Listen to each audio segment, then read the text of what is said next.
اللهم صل على سيدنا محمد يا رب صل وسلم دائما ابدا على حبيبي. آپ کہیں گے کہ بھائی جب مقصد ہی اچھا عمل ہے نماز روزہ عبادت اور بس اللہ اللہ کرتے رہو بیٹھ کے, یہی اچھا عمل ہی مقصد ہے, تو پھر یہ ترقی اور یہ پیسے کمانے کے لیے میں آسٹریلیا آئے, چھوڑو وہیں جو ریڈی لگاتے ہیں, کوئی رکشہ چلاتے ہیں, کوئی پکوڑے بیچتے ہیں, جتنا اللہ نے دے دیا. پھر یہ ترقی کی ضرورت کیا ہے؟ یہ سوال سمجھ میں آ رہا ہے؟ پھر تو سارے تنزل کا شکار ہوں گے. دنیا میں صبح 2 روٹی پیٹ بھر کے مل جائے, شام کو کھانا مل جائے, سر چھپانے کی جگہ مل جائے, تو حدیث میں آتا ہے کہ بس دنیا مل گئی تمہیں. تو پھر یہ تو مسلمان تو پیچھے رہ جائیں گے نا. کیا ہو گیا بھائی؟ مسلمان تو پھر پہلے ہی بہت پیچھے گئے ہوئے ہیں, یہ اور کیا ہو جائیں گے پیچھے. تو یاد رکھیں, اسلام آپ کو دنیاوی ترقی سے روکتا نہیں ہے بلکہ ترغیب دیتا ہے, لیکن وہ یہ کہتا ہے کہ اس ترقی سے بڑا مقصد آخرت کی ترقی ہونی چاہیے. نہیں آ رہی بات؟ دیکھو, صحت مند آدمی نے بھی قبر میں جانا ہے, مرنا ہے, بیمار بھی جائیں گے, تھوڑے دن پہلے چلے جائے گا, وہ بعد میں جائے گا, لیکن انجام تو ایک ہی ہے نا. وہی ہے کہ جو جیتنے والا وہ بھی کھائی میں, جو ہارنے والا وہ تھوڑی دیر سے 2 قدم بعد کھائی میں جائے گا, لیکن انجام تو دونوں کا ایک ہے. تو آپ کے ذہن میں آ سکتا ہے پھر کرونا وائرس سے بچنے کی کیا ضرورت ہے, پھر صحت کو بنانے کی کیا ضرورت, جبکہ حدیث میں کیا آتا ہے؟ المؤمن القوی خیر من المؤمن الضعیف. طاقتور مومن, ایک حدیث میں آتا ہے احب الی اللہ, اللہ کو زیادہ محبوب ہے کمزور مومن سے. یہاں طاقت, میرا آپ نے جم کلب والا ویڈیو بہت سے لوگوں نے دیکھی ہوگی. جم میں جا کے میں لوگوں کو ترغیب دے رہا ہوں, بھائی جم آیا کرو, کچھ گٹکے مٹکے چھوڑو جم کی طرف. تو آپ کہہ سکتے ہیں ایک طرف کہہ رہے ہیں کچھ بھی نہیں ہے, صحت وحت, اللہ تو دیکھتا ہی نہیں صحت کو, اللہ تو عمل کو دیکھتا ہے. بھائی اللہ عمل کو فوکس کرتے ہیں, لیکن اس عمل میں ضمناً صحت بھی آتی ہے. بات آ رہی ہے سمجھ میں؟ اس کی میں مثال دوں. ایک آدمی صحت کا خیال نہیں کرتا, بائی نیچر صحت مند ہے, خیال سارے صحت کو برباد کرنے والے کرتا ہے, تو ہم پھر بھی اس سے محبت کریں گے, صحت اچھی ہے. اللہ نہیں کرے گا, اللہ کہے گا یہ تو غریبی میں دی ہوئی ہے, یہ خیال عمل کیا ہے, اچھا نہیں ہے. سمجھ رہے کہ نہیں سمجھ رہے؟ عمل اس کا اچھا نہیں ہے. نبی صلی اللہ علیہ وسلم نے فرمایا المؤمن القوی خیر من المؤمن الضعیف, طاقتور مومن کمزور سے اللہ کو زیادہ محبوب. علماء کہتے ہیں کہ حدیث میں جتنی بھی جزیات ہے نا, تھوڑی گاڑی اردو استعمال کر رہا ہوں, پھر میں ذرا سمجھاؤں گا. جزیات ہے نا, ان کے ضمن میں اصول سکھائے جاتے ہیں اصل میں. جیسے حدیث میں آتا ہے نا جس علاقے میں تعاون ہو مت جاؤ, اور جہاں وہاں سے بھاگو بھی نہیں. تو صرف تعاون کے ساتھ تھوڑی ہے, یہ ایک جزئی چیز ہے, لیکن اس سے مراد کیا ہے؟ تعاون سے مراد ہے ہر وہ بیماری جو پھیلتی ہے. تو حدیث کا مطلب لفظ تعاون ہے, لیبل تعاون کا لگا ہے, مراد ہر وہ بیماری جو پھیلتی ہے اس علاقے میں جانے کی اجازت بھی نہیں اور وہاں سے بھاگنے کی اجازت بھی نہیں, چاہے تعاون ہو چاہے کرونا ہو کچھ بھی ہو. تو اسی طرح نبی صلی اللہ علیہ وسلم نے ارشاد فرمایا طاقتور مومن کمزور سے زیادہ اللہ کو محبوب. تو یہ ایک جزیہ ہے, لیکن علماء کہتے ہیں اس سے مراد اصول ہے. کہ کیوں, وجہ کیا ہے, اس کی ریزن کیا ہے؟ کہ جس کی صحت اچھی ہوتی ہے وہ کچھ کر سکتا ہے جو کمزور آدمی نہیں کر سکتا. تو پتہ چلا کہ حکم کا مدار کر سکنے یا نہ کر سکنے پر ہے.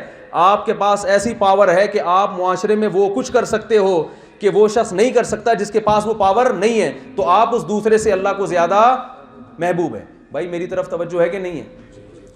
جس کے پاس دولت ہے وہ معاشرے میں وہ کچھ کر سکتا ہے جو غریب آدمی نہیں کر سکتا. تو اسی حدیث سے پتہ چلتا ہے کہ دولت مند مومن اللہ کو غریب سے بولتے کیوں نہیں زیادہ محبوب, بشرطے کہ جو اپنی حرکتوں کی وجہ سے اگر کوئی غریب ہوا ہے, یہ وہ مراد ہے جو قدرت کی طرف سے ہے.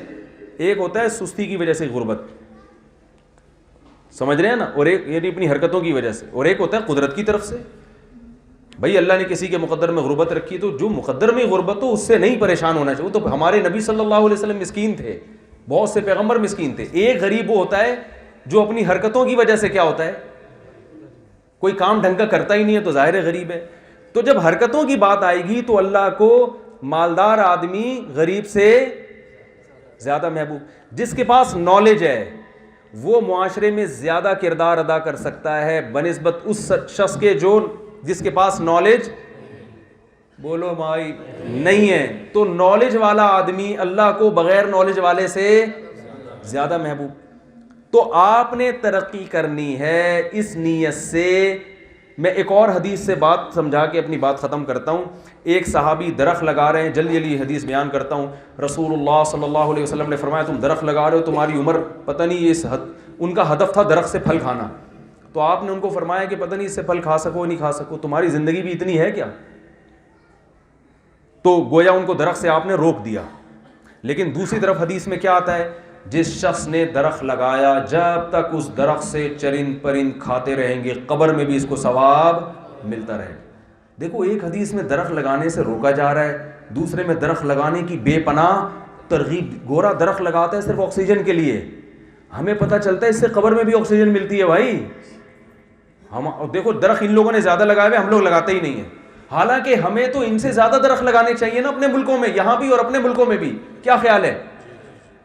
ہمیں تو بتایا کہ لگا کے مر بھی گئے تو ضائع نہیں ہوگا، ضائع نہیں ہوگا بھائی. یہ تو پرندے بھی کھائیں گے، انسان تو دور کی بات، پرندے بھی کھائیں گے تو ثواب ملے گا. تو ایک حدیث میں درخت لگانے سے روکا جا رہا ہے، دوسری میں ترغیب دی جا رہی ہے. دو متضاد عمل ہیں. وجہ کیا ہے کہ ایک کا ویژن وہ ہے جو دنیا داروں کا ویژن ہوتا ہے اپنے لیے. تو ضروری نہیں ہے کہ آپ جو درخت لگا رہے ہو اس کا پھل کھاؤ گے، کیونکہ اس میں نقصان کیا ہوگا کہ پھل نہیں دیا تو ٹینشن، بکری کھا گئی تو ٹینشن، چوری کر کے لے گیا، بولو بھائی تو یہی ہو رہا ہے نا.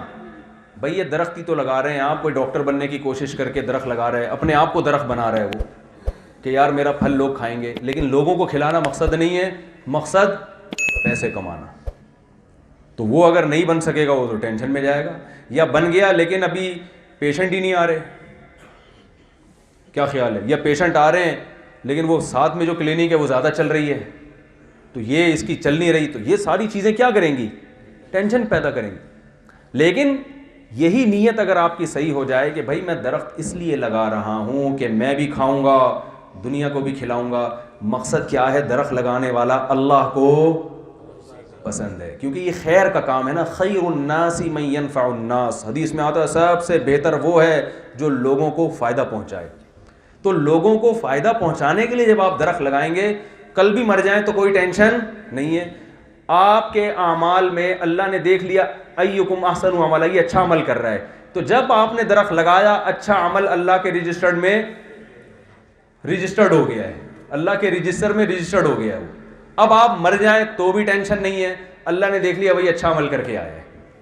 اور اگر وہ درخت ختم ہو جائے تو بھی ٹینشن نہیں ہے، وہ اجر تو لکھ لیا نا. باقی رہے گا تو گریبی. گریبی سمجھتے ہیں نا؟ یہاں گریبی ہے، یہاں ہوٹلوں میں گریبی نہیں. کیا فائدہ، کیا فائدہ بھائی ایسی زندگی کا؟ اصل تو مزہ ہی گریبی میں شروع ہوتا ہے، ایسا ہی ہے نا. جو بونس ہوتا ہے نا اصل تو مزہ اس میں شروع ہو، وہ فری کی ہوتی ہے نا. وہ ایک آدمی گیا نا ہوٹل میں، کہنے لگا بھائی روٹی کتنے کی؟ ہاں اس نے کہا نہاری کتنے کی؟ اس نے کہا اتنے کی. بریانی کتنے کی؟ اتنے کی. اس نے کہا سلاد اور رائتا؟ اس نے کہا فری میں. کہا 6 سلاد 8 رائتے لے آؤ. 6 سلاد اور 8 رائتے لے. تو اب جس نے درخت لگایا اس کی نیت کیا ہے؟ اچھی ہے، تو اپنا بھی فائدہ ہوگا. اگر زندہ رہ گیا تو یہ اللہ کی نعمت ہے بھائی، پھل کھاؤ بیٹھ کے، نہیں تو بہرحال آخرت میں ذخیرہ. تو بھائی درخت کی مثال میں نے بتایا نا، حدیث میں جزیات جو ہوتے ہیں وہ اصل میں اصول اور قاعدے اور کلیات اور ضابطے بیان کیے جا رہے ہوتے ہیں. مطلب ہے کوئی بھی ایسا کام جس میں محنت کم ہو آؤٹ پٹ زیادہ ہو، اس کو فوکس کرو. درخت میں محنت کم ہے، ویسے خربوزے خرید کے لوگوں کو کھلاتے رہو، انویسٹمنٹ بھی زیادہ اور ٹائم بھی زیادہ. خربوزے کی بیل لگا دو بھائی، کیا خیال ہے؟ بیج پھینک دو، بیل ہی وہ کتنے لوگ کھاتے رہیں گے اس سے. تو نبی کا مطلب کیا ہوا کہ ایسا کام کرو جس کی خیر بہت زیادہ. تو آپ اگر ایجوکیشن میں ڈاکٹر بنتے ہیں تو ڈاکٹر بننے میں 4 5 6 سال لگیں گے ہاؤس جاب وغیرہ ملا کے، فائدہ پوری زندگی لوگ اٹھائیں گے کہ نہیں اٹھائیں گے؟ تو آپ بھی ایک درخت ہیں جس کی خیریں لوگوں میں تقسیم ہوں گی. اس میں آخرت کی نیت کرو, پیسہ بھی کماؤ, ملے گا پیسہ بھی, نیت کیا کرو, آخرت کی. تو ایکم احسن عملا میں آپ بھی داخل ہو جاؤ گے. یہ مسلمانوں میں ایک بہت بڑا ٹیکنیکل قسم کا فالٹ یہ کرونا وائرس سے زیادہ خطرناک پیدا ہو گیا ہے کہ انہوں نے اچھے عمل کو صرف نماز روزہ میں محصور کر لیا ہے. تبھی جو زیادہ پکا نمازی ہوگا اتنا ہی گھر میں سب سے زیادہ معذرت کے ساتھ سست ہوگا وہ. یہ تو آپ لوگوں کے علاوہ کی بات کر رہا ہوں. گھر میں جو بچہ نمازی ہے نا سب سے زیادہ بیکار, بولو بھائی, وہ قوم کے کسی کام کا نہیں ہے, بوجھ بنا ہوا ہے. اسے آپ انڈے لینے کے لیے بھیجیں تو وہ چلا جائے گا, وہ کہیں اس میں لیٹ ہو جائے گا, وہ کسی کام کا نہیں. جو سب سے زیادہ نالائق ہوتا ہے نا وہ اکثر نمازی ہوتا ہے. نماز پڑھنا تو اسلام کا سب سے اہم ترین حکم ہے, اس میں تو دو رائے نہیں ہو سکتی, یہ تو پڑھنا ہی پڑھنا ہے. اسلام میں سب سے پہلا حکم کیا ہے توحید کے بعد؟ نماز ہے. نماز کی اہمیت کم کرنا مقصد نہیں ہے, جو نماز نہیں ہے تو مسلم نہیں ہے. لیکن یہ کیا بھلا ہے کہ بھائی جو نماز پڑھ رہے ہو معاملات میں زیرو, محنت ہے ہی نہیں, ترقی کا شوق ہی نہیں ہے. ہم نے تو ترقی کا شوق زیادہ ہونا چاہیے کیونکہ ہماری ترقی میں تنزل ہے نہیں. ہم جس چیز میں ترقی کریں گے آخرت میں ہمارا شمار اللہ ہمیں وہ چیز دے دیں گے. اس میں ایسا نہیں ہے کہ وہ چیز ہم سے چھوٹ جائے. آپ اگر پیسہ کما رہے ہو, نبی صلی اللہ علیہ وسلم نے کیا پیسے کمانے کی بھی ترغیب دی ہے, ذهب اہل الدثور بالاجور. آپ صلی اللہ علیہ وسلم نے فرمایا دولت مند لوگ اجر میں سبقت لے گئے غریبوں پہ. ایک غریب صحابی نبی کے پاس ہے, انہوں نے عرض کیا یا رسول اللہ ذهب اہل الدثور بالاجور, جو دولت مند لوگ ہیں نا وہ تو ہم سے اجر میں آگے نکل گئے. کیسے بھائی؟ یا رسول اللہ ہم بھی نماز پڑھتے ہیں وہ بھی نماز پڑھتے ہیں, ہم بھی جہاد کرتے ہیں وہ بھی جہاد کرتے ہیں, ہم بھی تہجد پڑھتے ہیں وہ بھی تہجد پڑھتے ہیں, لیکن وہ اپنا مال اللہ کے لیے خرچ کرتے ہیں, دین کی اشاعت کے لیے, غریبوں پہ مسکینوں پہ. ہمارے پاس تو مال ہے ہی نہیں ہے بھائی. انسانیت کی خدمت جس طریقے سے وہ کر سکتے ہیں ہم نہیں کر سکتے. تو آپ نے فرمایا میں تمہیں تسبیحات بتاتا ہوں, وہ کرو تو وہ اس کا نیول بدل ہو جائیں گی. تو جب ان کو نبی نے تسبیحات بتائیں تو مالدار صاحبہ نے بھی وہ تسبیحات بھی شروع کر دی ساتھ ساتھ. وہ تو حریص تھے نا نیکی پر. تو پھر وہ غریب صحابی آئے کہ یا رسول اللہ وہ پھر ہم سے آگے نکل گئے. آپ نے فرمایا ذالک فضل اللہ یؤتیہ من یشاء, یہ اللہ کا فضل ہے جس کو چاہے عطا کر دے. کیا خیال ہے بھائی؟ تو آپ پیسہ کماؤ اس لیے کہ والدین پہ خرچ کرو گے, سمجھ میں آ رہی ہے کہ نہیں آ رہی؟ بیوی بچوں پہ خرچ کرو گے, ہاتھ کھلا کر دو بیوی بچوں پہ, کنجوس نہ بنو. ادھر پاکستان میں ہوتا ہے ایسا کھلا رہا ہوتا ہے, یہ لوگ دیکھا ہے ہم نے لوگوں کو ایسے کھلا رہے ہوتے ہیں بھائی. بیگم 6 انڈے منگوائے گی 12 انڈے لے آتا ہے اٹھا کے. سب کی بات نہیں کر رہا, یہاں کے بعض لوگوں میں دیکھا ہے, وہ بعض بھی بہت تھوڑے سے اور وہ بھی آپ کے علاوہ ہیں بالکل. حقیقت ہے وہ کون ہے, بس وہ آپ نہیں ہیں. وہ کیا کرتے ہیں کہ جو کمانے کی ہوس ایسی ہوتی ہے, پھر یہاں لڑکیوں میں بھی جاب کا رجحان ہے, تو یار وہ پھر وہ خرچ کرنے کا جذبہ کیا ہو جاتا ہے, بس کمانا. کیونکہ آئے ہیں پیسے کمانے جمع کرنے کے لیے, تو جمع کرنے میں تو پھر جمع ہی کرنے میں پوری زندگی لگا دیتے ہیں. اللہ کو سخاوت, پیسا کمانا تو پسند ہے, لیکن کیوں؟ اس لیے کہ سخاوت ہوتی ہے. اگر اس کو بچا بچا کے ہی رکھنا ہے تو پھر غریب زیادہ بہتر ہے. سمجھ رہے کہ نہیں سمجھ رہے بھائی؟ خرچ کرنے والے بنے. خرچ مدارس پہ بھی سب سے پہلے تو خرچ کرنے کا حکم رشتہ داروں پر ہے. تو آپ نے ان غیر مسلموں کو سکھانا ہے, اپنے والدین پہ خرچ کریں نا, ان کو بتائیں دیکھو ایسے خرچ کیا جاتا ہے, اپنے باپ پہ اپنی ماں پہ ایسے کیا جاتا ہے, ایسے سینے سے لگایا جاتا ہے. ان پہ خرچ کریں, غیر مسلموں پہ خرچ کریں. کوئی محتاج ہو آپ بولیں بھائی تم میرے ساتھ دیکھو. میں ایک واقعہ سنا کے بیان ختم کرتا ہوں. ایک عرب تھے, یہ سچا واقعہ ہے بالکل, امریکہ سے سعودی عرب جا رہے تھے, ایک گورا ان کے ساتھ بیٹھا ہوا تھا. وقت ہو گیا؟ اچھا بس میں سمیٹ رہا ہوں بات, آپ کو سوالات کا بھی موقع دیا جائے گا انشاءاللہ کچھ دیر. تو وہ عرب جو تھے نا وہ کسی گورے کے ساتھ بیٹھے, عرب کی ماشاءاللہ اتنی بڑی داڑھی. تو وہ جو انگریز تھا نا وہ امریکن تھا, ان کو انگلش بہت اچھی آتی تھی. اب دیکھو آپ انگلش سیکھتے ہیں یہاں لوگ آ کے کہ یار ہمیں کانورزیشن میں آسانی ہو, آپ انگلش سیکھیں, لیکن آپ اس میں ایک اچھی نیت کر لیں یار میں اسلام کی تبلیغ کروں گا, تو انگلش تو آ ہی جائے گی. تو یہ آخرت میں کیا بن جائے گی؟ ذخیرہ.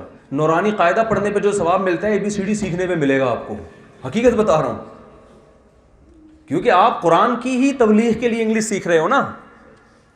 تو ہر اچھا کام, ہاں اس میں ایک چیز ہے, وہ تمام کام آپ کی زندگی سے نکل جائیں گے جن کو اسلام نے حرام قرار دیا. جوا آپ کی زندگی سے نکل جائے گا کیونکہ یہ پیسہ کمانے کا ایسا طریقہ ہے جو اللہ کو پسند نہیں ہے.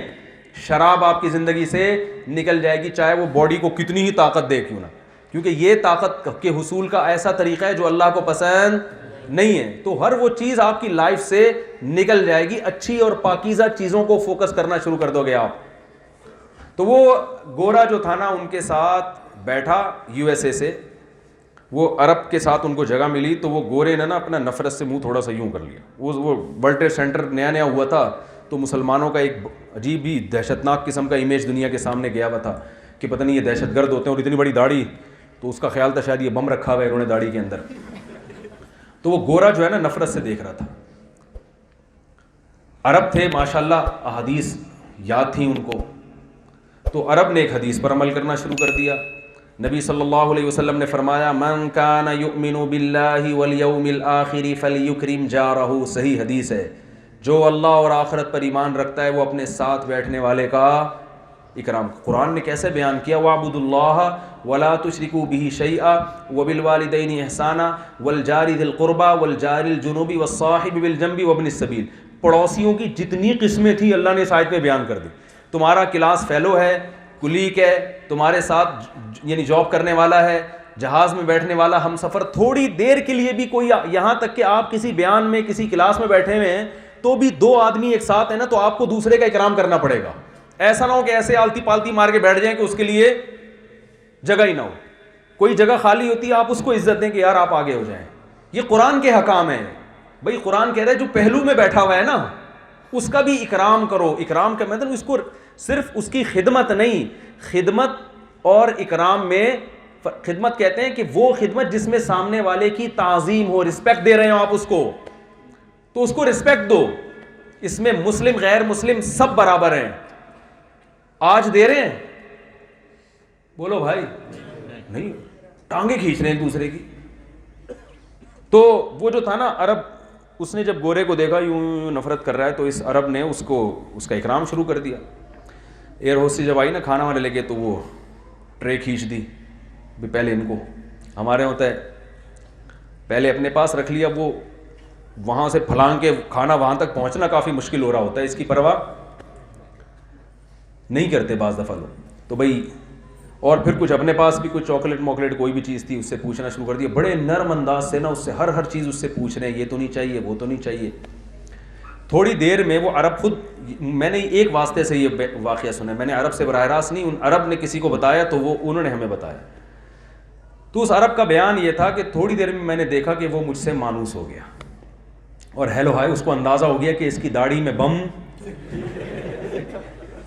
انداز ہو گیا. جی اچھا, بس یہ واقعہ بیان کر کے ختم ہو, اس کی داڑھی میں بم نہیں ہے کم از کم. تو مانوس ہو کے گپ شپ لگانا شروع کر دی. پوچھا بھائی تم یہ کیوں کر رہے ہو میرے ساتھ؟ ہو سکتا ہے بھائی کوئی جاب چاہیے ہو, یا کوئی قرضہ چاہیے ہو, یا کوئی کچھ بھی ہو سکتا ہے نا مقصد. آج تو جب بھی کسی کی تعظیم کی جاتی ہے بے مقصد نہیں ہوتی, کوئی نہ کوئی وجہ ہوتی ہے. تو اس نے کہا کہ بھائی میں اس لیے کر رہا ہوں کہ رسول اللہ صلی اللہ علیہ وسلم کا, ہمارے نبی کا ارشاد ہے, من کان یؤمن باللہ والیوم الآخر. ہمارا تو ایمان قبول نہیں ہے نا, جو اللہ آخرت پر ایمان رکھتا ہے اس کی شرط ہے یہ. یعنی اس کا مطلب کیا ہے کہ جو یہ نہیں کرتا اس کا آخرت پر ایمان نہیں ہے, اور جس کا آخرت پر ایمان نہیں وہ مومن ہو سکتا ہے. تو ہمارے تو ایمان کی قبولیت کی شرط ہے کہ بھائی جو بھی دائیں بائیں بیٹھا ہے اس کو عزت دو. اس لیے مجبوراً عزت دینی پڑ رہی ہے. ٹھیک ہے. تو وہ گورے نے کہا کہ اور کیا کیا کہا ہے اسلام نے. اس نے تو بیچارے نے یہ سنا ہوا تھا مسلمان یہ کرتے ہیں, عجیب جو غلط ایک کانسیپٹ ہماری حرکتوں کی وجہ سے گیا ہوا ہے. تو بالآخر وہ کہتے ہیں کہ جب جہاز نے ٹیک آف کیا تھا تو اس وقت وہ ایسا غیر مسلم تھا جو اسلام اور مسلمانوں سے شدید نفرت, اور اترنے سے پہلے وہ کلمہ پڑھ کے مسلمان ہو چکا تھا. اور کہہ رہے ہیں پورا اسلام میں نے اس کو, نبی صلی اللہ علیہ وسلم کی احادیث اس کو میں نے بتا دی, نبی کا یہ حکم, نبی کا یہ حکم, نبی کا یہ حکم. وہ حیران ہوا. تو میں یہ سوچتا ہوں کہ اگر اس کی جگہ میں ہوتا تو میں اس کو مسلمان کیونکہ کانورزیشن میں کیا ہوتی, میری انگلش تو اتنی اچھی نہیں ہے, کیا خیال ہے بھائی؟ تو آپ انگلش اس نیت سے سیکھ لو, جس ماحول میں انسان رہتا نہیں ہے نا وہ زبان بول نہیں پاتا. ہم نے بڑی گاڑی عربی کی کتابیں پڑھی ہیں جو عرب بھی نہیں جانتے ہیں, ایسی عربی ادب کی, لیکن جب بولنے کی بات آئے گی تو چونکہ ماحول نہیں ہے نا, کتاب پڑھوا لو ہم سے, وہ کتابیں طلبہ کو بھی پڑھا دے, لیکن جب ماحول جب تک نہیں ملتا تو آدمی وہ زبان پہ قدرت نہیں ہوتی اس کو. تو آپ اس نیت سے سیکھ لیں کہ بھائی میں نے کیا کرنا ہے, اسلام کو پھیلانا ہے, میں نے لوگوں کو اللہ کی طرف لے کر آنا ہے. آپ اس نیت سے اکرام کریں. دیکھو ویل للمطففین ہے نا قرآن میں, کہ اپنا حق لینے کا وقت آتا ہے تو پورا لیتے ہیں, اور جب حق دینے کی باری آتی ہے ڈنڈی مارتے ہیں. ان کے لیے قرآن کہہ رہے ہیں جہنم کی آگ ہے. آپ جب آفس جاتے ہیں, کہیں جاب کر رہے ہیں, اگر آپ ایمانداری سے کام نہیں کر رہے تو آپ کو کیا پوری تنخواہ لینے کا حق ہے؟ تو یہ آسٹریلیا کا قانون بعد میں ہے, اللہ کا قانون پہلے ہے کہ آپ کو تنخواہ لینے کا حق نہیں ہے. آپ حکومت کے قانون کو دیکھ کے چل رہے ہو, آپ کے پاس تو اللہ کی کتاب ہے جو آپ کو مجبور کر رہی ہے کہ آپ کسی کا حق نہیں دبا سکتے, آپ حکومت کے قوانین کو نہیں توڑ سکتے. تو یہ تو اللہ کا حکم ہے. تو آپ نے ترقی بھی کرنی ہے, پیسہ بھی کمانا ہے, لیکن ہدف آخرت کو بنانا ہے. تو پھر یہ ساری چیزیں آپ کو کے ذہنی سکون کا ذریعہ بنیں گی اور آپ کی آخرت کو سنوارنے کا ذریعہ بنیں گی. اور اگر اسی دنیا داری میں پڑ کے رہ گئے تو بھائی دنیا قارون جتنی آپ کما نہیں سکتے, اور پاور آپ کے پاس فرعون جیسی آ نہیں سکتی. تو جن کے پاس آئی تھی ان کا کیا ہوا؟ ہم اور آپ کس کھیت کی مولی ہیں. اللہ تعالیٰ ہمارے اہداف کو درست کرنے کی ہمیں توفیق عطا فرمائے, اور ایک خاص مقصد جو اللہ نے ہمیں بتایا اس کے تحت زندگی گزارنے کی توفیق عطا فرمائے. جن حضرات نے سوال پوچھنا ہے بلا تکلف پوچھ سکتے ہیں کھڑے ہو کر, تاکہ مجھے آواز سننے میں آسانی ہو. 5 منٹ ہیں آپ لوگوں کے پاس بس.